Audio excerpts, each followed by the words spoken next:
developing a culture, developing a tribe. Talk about that. How have, with the conference, the talk that you did at the conference, tribalism, those kinds of things, but then also like the case study, what you guys are doing in Ogden. How do people build a tribe? Yeah, it's a great question. And I think you could answer it in a number of ways. A couple of ways that I've answered it is by looking at David in 1 Samuel 22. So David is, he's this great king to be, right? He's been anointed, Saul's been rejected, and this is causing problems for him. So the women are actually singing about David, and this is where the trouble begins. Saul has struck down his thousands, David his 10,000s. So it's kind of like the, hey, you're great, and David's better than you. So there's a rift in that relationship. David has to flee. And so then in 1 Samuel 22, he goes to the cave of Adullam. And one of the really interesting things that struck me about this was David flees there, and some of his family comes. But then you get this group of men that gather around him who will become the mighty men. And it says about these men that they're essentially disaffected men. They're men in debt, they're bitter in soul, and so they come to David. Also men in distress, you know. So you think about our cultural context and we're like, do we have men who are disaffected like that? Yeah. They're everywhere. And so, you know, one of the things that I was trying to encourage people is you see a lot of the boomer pastors taking shots at the young guys, like, oh, you're trying to work out? Well, let me tell you why you're so stupid and blah, blah, blah. You know, don't do that. But you can win in this moment. I think that was kind of one of the key takeaways for me as I was researching this, studying it, is David won men. He was magnetic. He had defeated Goliath. He's high character, high competence guy. All these men come to him for a reason. And so kind of through the talk, I was just thinking about like, okay, how can we encourage guys? How do you be that kind of magnetic, gravitas, high dignity, high character guy that's going to draw people to yourself? And so as you start to unpack this, there's really some interesting things that you start to find. One is that every tribe has an inner three, right? So you look at, even in Chronicles, when they're talking about more about the mighty men, you have Jashobeam, who is at the head of the three, is what we're told. And what was this guy like? Well, he killed 300 men with a spear. So these aren't the losers and the rejects. Like, they're not the guys playing video games in their mom's basement while they're asking her to go get a refill, a big gulp refill at the 7-Eleven, right? These are meatloaf. Or Mom, meatloaf. Hey, don't knock the meatloaf. Meatloaf. Yeah, so like these guys are super high cap guys, and then David's going to build his tribe around them. So you've got David at the top, you've got the three. You can also then fast forward to, you know, things like Gideon. You've got the 300. That's a historical thing that repeats with the Spartans at Thermopylae. The idea behind it all is we don't need 10,000 normie guys who are barely interested in the church or showing up for worship because their wife made them. I need 120 guys who are like the Navy SEALs. And if I can get those, and I can start with 3 at the center and then encourage people to do that, then you can start to develop your tribe. You'll kind of notice this even with a place like Moscow. Moscow has been obviously largely shaped by Doug Wilson, but you get to know the people up there and you're like, okay, there's actually a few guys. You know, you've got the school with NSA and all the people who have poured into that, Ben Merkel. So when you start thinking about, okay, you got music, you got a school, and you've got the church side. So at least 3 components, and then guys who are really able to push the ball forward on those things. We quite simply like stole that model, right? We came back, we've been up there a few times, met with their people over the years, and it's like, okay, well, I think with Brian, we can do the music and the preaching. I think we can do liturgy. Headmaster Love, I think you can do St. Brennan's Academy. We start building this thing where we've seen success with them. And what do you know? Like, as the years go by, it's like more and more people are showing up for these things. More and more people want to be a part of the church.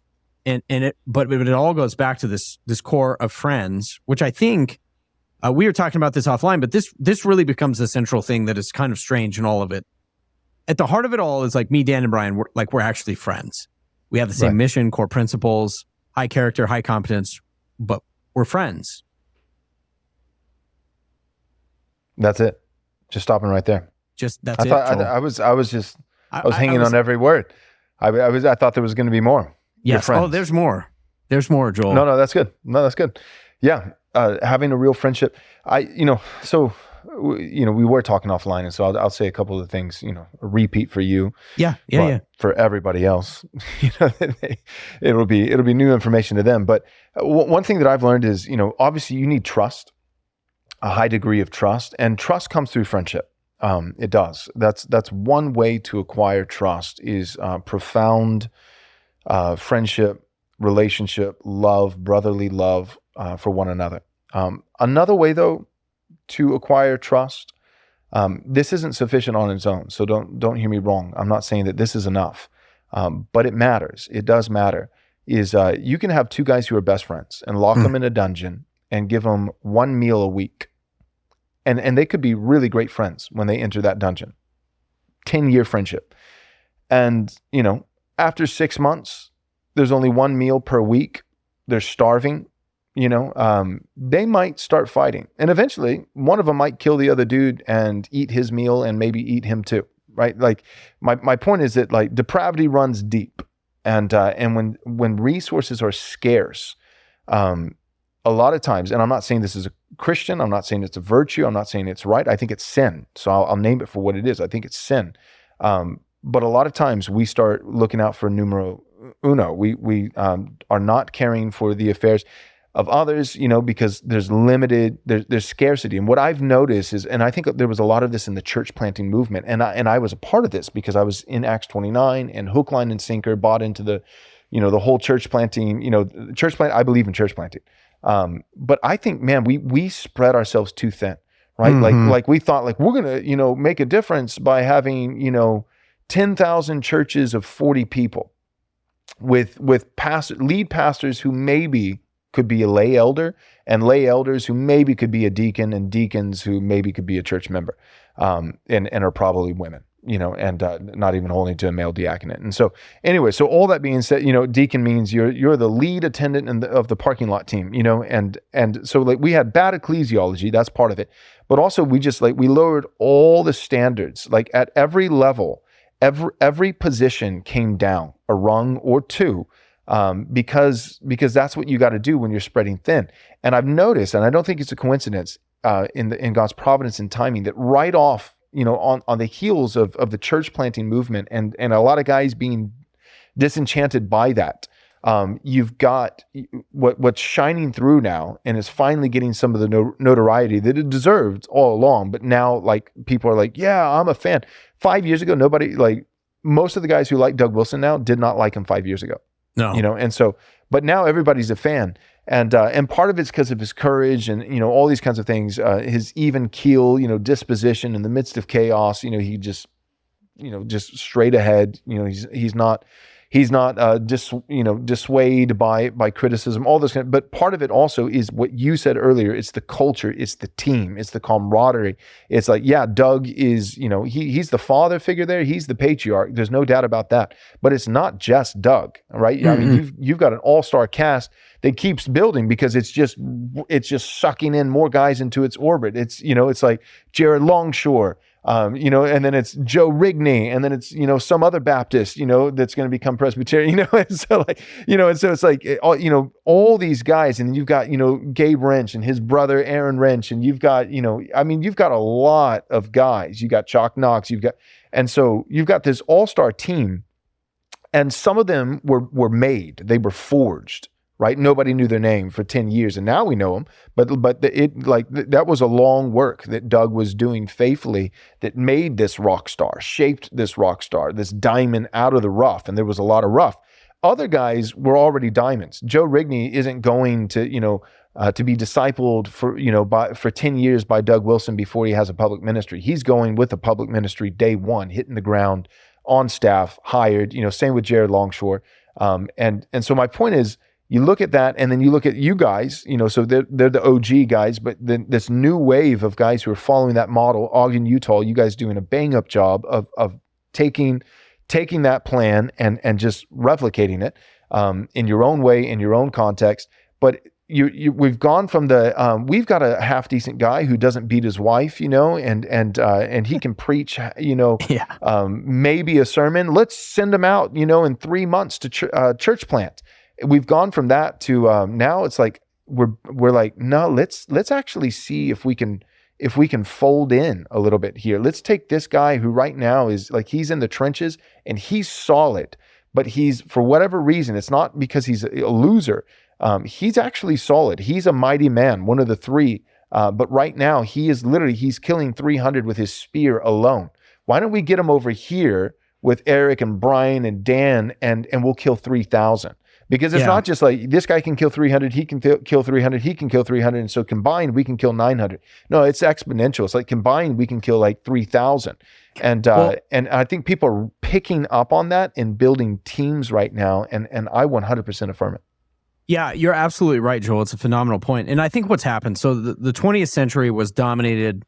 I think that if there's one force that dominated American evangelicalism more than any other figure, it was Billy Graham. And it was all, like, think about this. Early Billy Graham, you had crusades, football stadiums. You had Billy Graham. He was really the first televangelist. So TV and mass communication where everything could get just pumped up and promoted at such a massive level. Well, I think most people from the last century are pretty disaffected by that. We've had our celebrity run of people, and I think what people are looking at now is more of an Avengers model.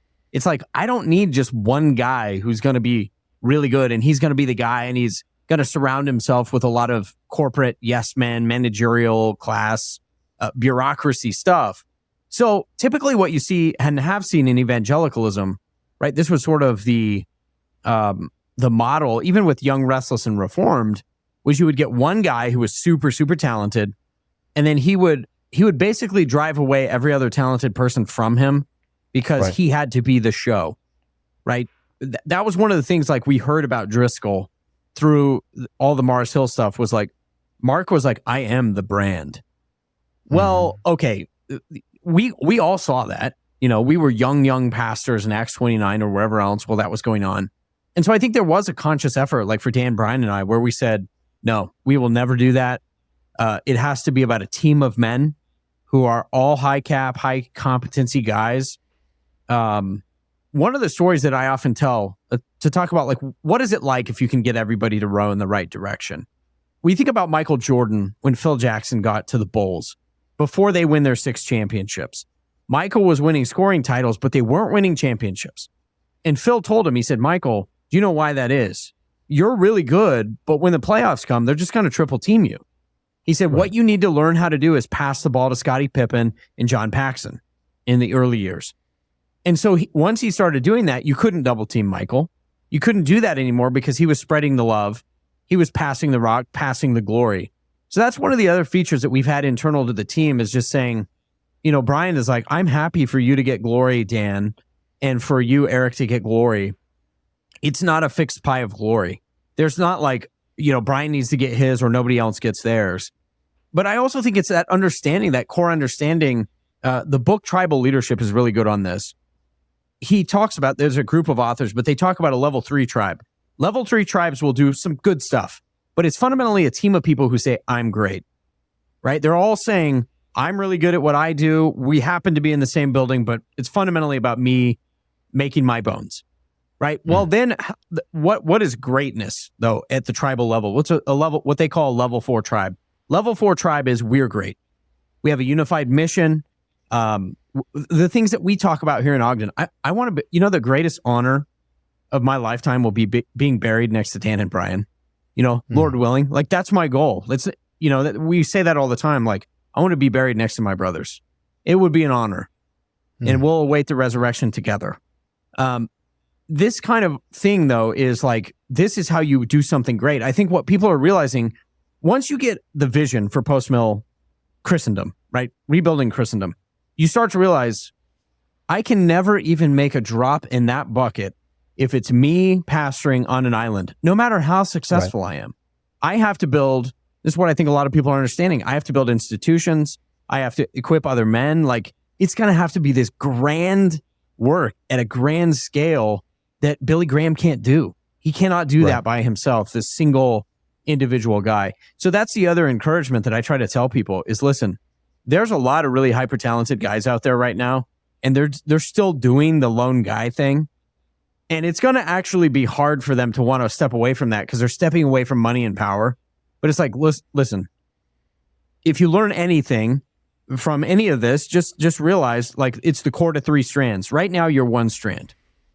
Yeah, you can be great individually, but if you really want to be a part of building New Christendom, you're going to have to join forces with other guys and be that, 3 strands in the cord. Now it's unbreakable. All right, hold up. You're not going to want to miss this. I'm going to tell you exactly how our spring 2024 conference is going to go down. Here's the title of the conference: Blueprints for Christendom 2.0. Subtitle: 7 Doctrines for Ruling the World. We're going to have 7 primary sessions covering each of these doctrines for ruling the world righteously. Number 1, Reformed Confessionalism. That's going to be Pastor Doug Wilson preaching on that topic. Then we've got Covenant Theology with Pastor Brian Sauvé. Then we've got Biblical Patriarchy with Pastor Michael Foster. Then we've got Presuppositionalism with Dr. Joseph Boot. Then we've got Kuyperianism, All of Christ for All of Life, where we're going to welcome Pastor Doug Wilson back for a second session. Then we've got General Equity Theonomy. We're going to have Dr. Joseph Boot come and do a second session on that topic. And then lastly, we'll have Pastor Dale Partridge on postmillennial eschatology. In addition to these 7 sessions, we're also going to have not 1, but 2 live podcasts. On the first day of the conference, that's Friday, March 1st, we're going to have a live Theology Applied podcast. I'll be on the stage hosting the discussion with Douglas Wilson, Michael Foster, and Eric Kahn from It's Good to Be a Man. The topic is going to be all about biblical patriarchy. We're going to specifically be parsing out, distinguishing the biblical doctrinal differences between patriarchy and complementarianism. Again, that's Friday, March 1st, the first day of the conference, a live Theology Applied podcast on biblical patriarchy. Then we're going to have the next day, that's Saturday, March 2nd, a live Haunted Cosmos podcast. I'll be hosting this discussion with Brian Sauvé and Ben Garrett. We're going to be talking about the Nephilim. We're going to be talking about the Watchers. We're going to be talking about what creatures currently are living underneath the surface of the earth and chasms of the deep. It's going to be wacky. It's going to be weird, but it will also be thoroughly biblical and incredibly unhinged. So you're not going to want to miss these 2 live podcasts: Theology Applied on Friday, March 1st, the first day of the conference, on biblical patriarchy with Doug Wilson, Michael Foster, Eric Kahn, and myself. And then the next day of the conference, Saturday, March 2nd, a live Haunted Cosmos podcast with Brian Sauvé and Ben Garrett and myself on the Nephilim, the Watchers, and what lies under the surface of the earth. And then the conference will hold over for one final, the third and final day. That's going to be the Lord's Day, Sunday, March 3rd, where one of our speakers will be holding over to preach the Lord's Day sermon, and I'll be leading us in worship through the liturgy. So we've got 3 days, a Friday, Saturday, Sunday, March 1st, 2nd, and 3rd of 2024, Blueprints for Christendom 2.0, 7 Doctrines for Ruling the World. You're not going to want to miss this conference. Our early bird rate is still available, but only for a very short period of time. We are ending the early bird rate on August 31st at 11:59 p.m. That will be the final chance to get into this conference at an affordable, cheap rate. All right, so go and take advantage of the early bird rate right now by going to rightresponseconference.com. Again, that's rightresponseconference.com to register for Blueprints for Christendom 2.0, March 1st, 2nd, and 3rd, 2024. Register today.